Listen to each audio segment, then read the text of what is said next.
নজর রাখবো পরবর্তী সংবাদে। এই মুহূর্তে রাহুল গান্ধীকে হুমকি দিয়েছেন ধর্ম সংসদ এবং জানা গেছে যে রাহুল গান্ধীকে সনাতন ধর্ম থেকে বহিষ্কার করা হবে, এমনই হুমকি ধর্ম সংসদের। হিন্দু ধর্ম নিয়ে বিতর্কিত মন্তব্যের জন্যই ক্ষমা না চাইলে বহিষ্কার করা হবে এবং এই ক্ষেত্রে প্রস্তাব পাশ করলেন শঙ্করাচার্য। যাবো বিস্তারিত, আমাদের সঙ্গে রয়েছে প্রতিনিধি সম্রাট চৌধুরী। সম্রাট, কি জানতে পারছো?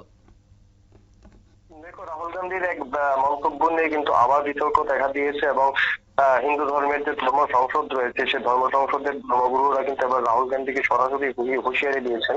এই মন্তব্য নিয়ে তিনি যদি ক্ষমা না চান তাহলে তাকে হিন্দু ধর্ম থেকে বহিষ্কার করা হবে। ঘটনা হচ্ছে, তিনি মনুস্মৃতি নিয়ে একটি মন্তব্য করেছেন যেখানে বলেছেন যে এই বইটি দর্শকদের রক্ষা করে। সংসদে এই ধরনের বক্তব্য রেখেছেন বিরোধী দলনেতা লোকসভা রাহুল গান্ধী। এহেন বক্তব্যের পরে কিন্তু নড়েচড়ে পড়েছে ধর্ম সংসদ। তার চেয়ারম্যান স্বামী অভিমুক্তেশ্বরানন্দ মহাকুম্ভ মেলায় দাঁড়িয়ে রাহুলের বিরুদ্ধে কিন্তু এবার কড়া হুঁশিয়ারি দিয়েছেন। তিনি বলেছেন যে রাহুলের বিরুদ্ধে হিন্দুদের যে বক্তব্য, যে তা হিন্দুদের ভাবাবেগে আঘাত করেছে। কারণ ওরা মনে করেন মনুস্মৃতি একটি পবিত্র গ্রন্থ এবং তাকে 1 মাসের সময় দিয়ে এই ঘটনায় কিন্তু ক্ষমা চাওয়ার হুঁশিয়ারি দিয়েছে ধর্ম সংসদ।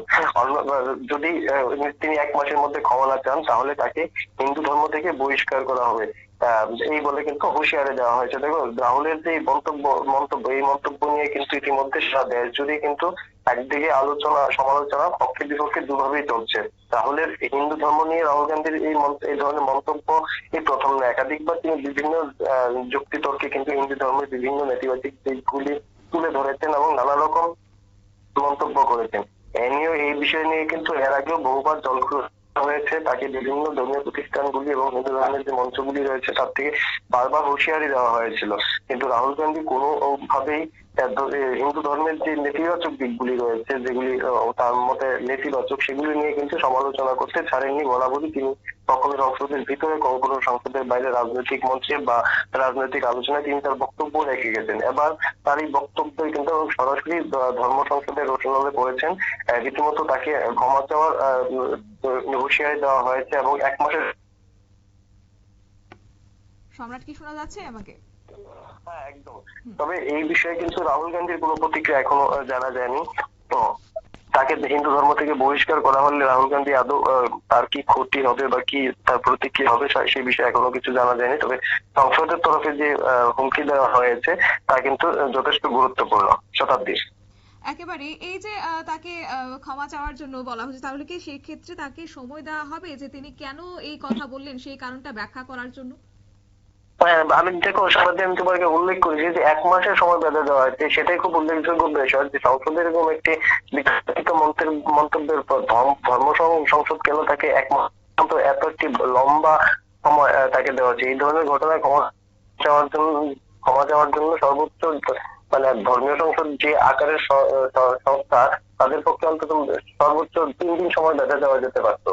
এই জায়গায় রাহুল গান্ধীকে 1 মাসের সময় দেওয়া হয়েছে। তো তা নিয়েও কিন্তু নানা রকম আলোচনা হচ্ছে যে ধর্ম সংসদ আদৌ বিষয়টি নিয়ে কতটা সংবেদনশীল। যদি ধর্ম সংসদ নাকি শুধুমাত্র রাহুল গান্ধীর বিরুদ্ধে একটি ক্রমবর্ধমান প্রত্যেকদিন যে ধরনের ঘটনা রীতিমতো ঘটে চলছে তাতে 1 মাস সময় পরে আদৌ দেশবাসীর বিষয়টি কতটা মনে থাকবে তা নিয়ে কিন্তু প্রশ্ন হচ্ছে। ঠিক তাই, ধন্যবাদ সম্রাট তোমাকে। অর্থাৎ সম্প্রতি বিরোধী দলনেতা রাহুল গান্ধীর একটি ভিডিও ক্লিপ ভাইরাল হয়েছে এবং তার উপর ভিত্তি করে সাধু সন্তদের তরফ থেকে এই বক্তৃতা, এবং বলা হচ্ছে যে 1 মাস তাকে সময় বেঁধে দেওয়া হয়েছে এবং সেখানে তিনি কেন এই কথা বললেন, কেন সংসদে তিনি ধর্ম বিরুদ্ধে আঘাত করেছেন বা ধর্মীয় ভাবাবেগে আঘাত করেছেন সেই নিয়ে কারণ ব্যাখ্যা করার জন্য তাকে বলা হয়েছে এবং নয়তোবা আগামী দিনে তাকে সনাতন ধর্ম থেকে বহিষ্কার করার হুমকি আজকে দেওয়া হয়েছে। নিয়ে নিচ্ছে ছোট্ট একটি বিজ্ঞাপন, বিরতির সঙ্গে থাকুন।